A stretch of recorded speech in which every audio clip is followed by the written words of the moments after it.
Correction de l'exercice numéro 5 du brevet blanc, mars 2016. Alors, on a ici un programme de calcul. Marcelin a effectué le programme de calcul suivant, choisir un nombre, ajouter 1, mettre au carré, soustraire 9. Et de manière assez classique, on vous propose de faire une vérification avec 3.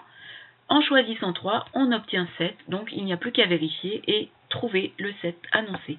Donc on va rédiger 3 plus 1, ça fait 4. Le carré de 4, c'est 16, et puis 16 moins 9, ça donne bien le 7 comme prévu. Donc, en choisissant 3 comme nombre de départ, on obtient bien 7. On évite d'obtenir autre chose, ça fait très mauvaise impression. Deuxième partie de la question, calculer ce qu'a obtenu Marcelin en prenant moins 3 comme nombre de départ. Donc là, il faut se débrouiller, il faut trouver la réponse, on ne nous la donne pas à l'avance. Mais c'est pas bien compliqué quand même. Alors, je prends mon moins 3 de départ, je lui ajoute 1, comme prévu, ajouter 1. Moins 3 plus 1, ça fait moins 2. Ensuite, il faut mettre le résultat au carré. Donc, je prends moins 2 et je le mets au carré. Moins 2 multiplié par moins 2, ça donne plus 4. Attention, le nombre obtenu est positif. Enfin, il faut soustraire 9. 4 moins 9, ça donne moins 5. Donc, le résultat, c'est moins 5. En choisissant moins 3 comme nombre de départ, on obtient moins 5. Deuxième question, on voit arriver la traditionnelle question sur le tableur, l'inévitable question tableur.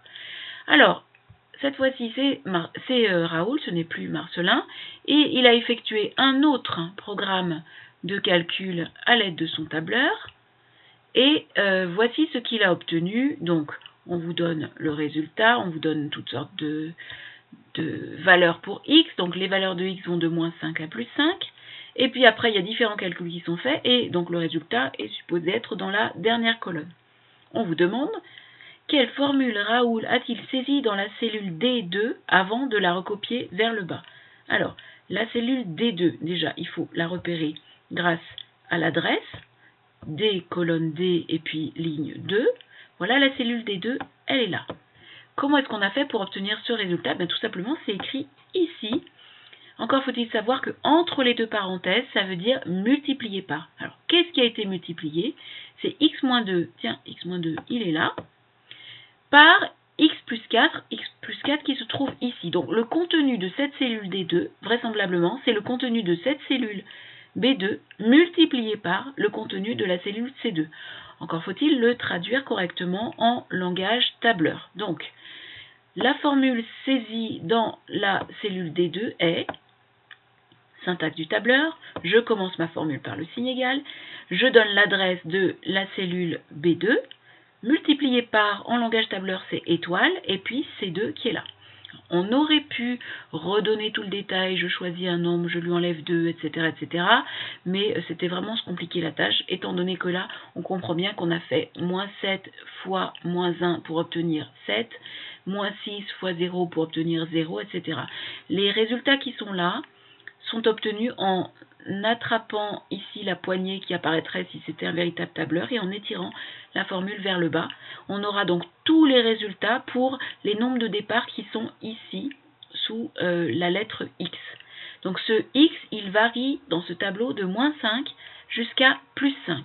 Et ça tombe bien parce qu'à la question petit b, on nous demande, d'après le tableur, quel résultat a obtenu Raoul pour X égale 3.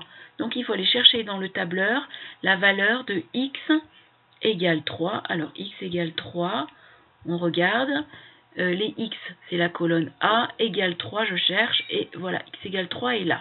Il suffit d'aller lire le résultat ici. Pour x égale 3, on lit 7. Donc j'écris, je n'ai pas de justification à donner, c'est de la lecture. Pour x égale 3, Raoul obtient 7. Dernière question. D'après le tableur, quel résultat a-t-il obtenu pour x égale moins 3 cette fois? Alors, x égale moins 3, je vais le retrouver dans le tableau. Donc, x égale moins 3, il est à ce niveau-là du tableau. Pour lire le résultat, je suis la ligne et je trouve moins 5. Donc, je n'ai plus qu'à écrire pour x égale moins 3, Raoul obtient moins 5. Et alors, normalement, ces deux résultats me rappellent quelque chose.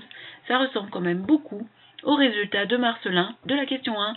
Regardez, en choisissant 3, il obtient 7, en choisissant moins 3, il obtient moins 5. Oh tiens, comme c'est bizarre, c'est exactement les valeurs qui sont obtenues ici.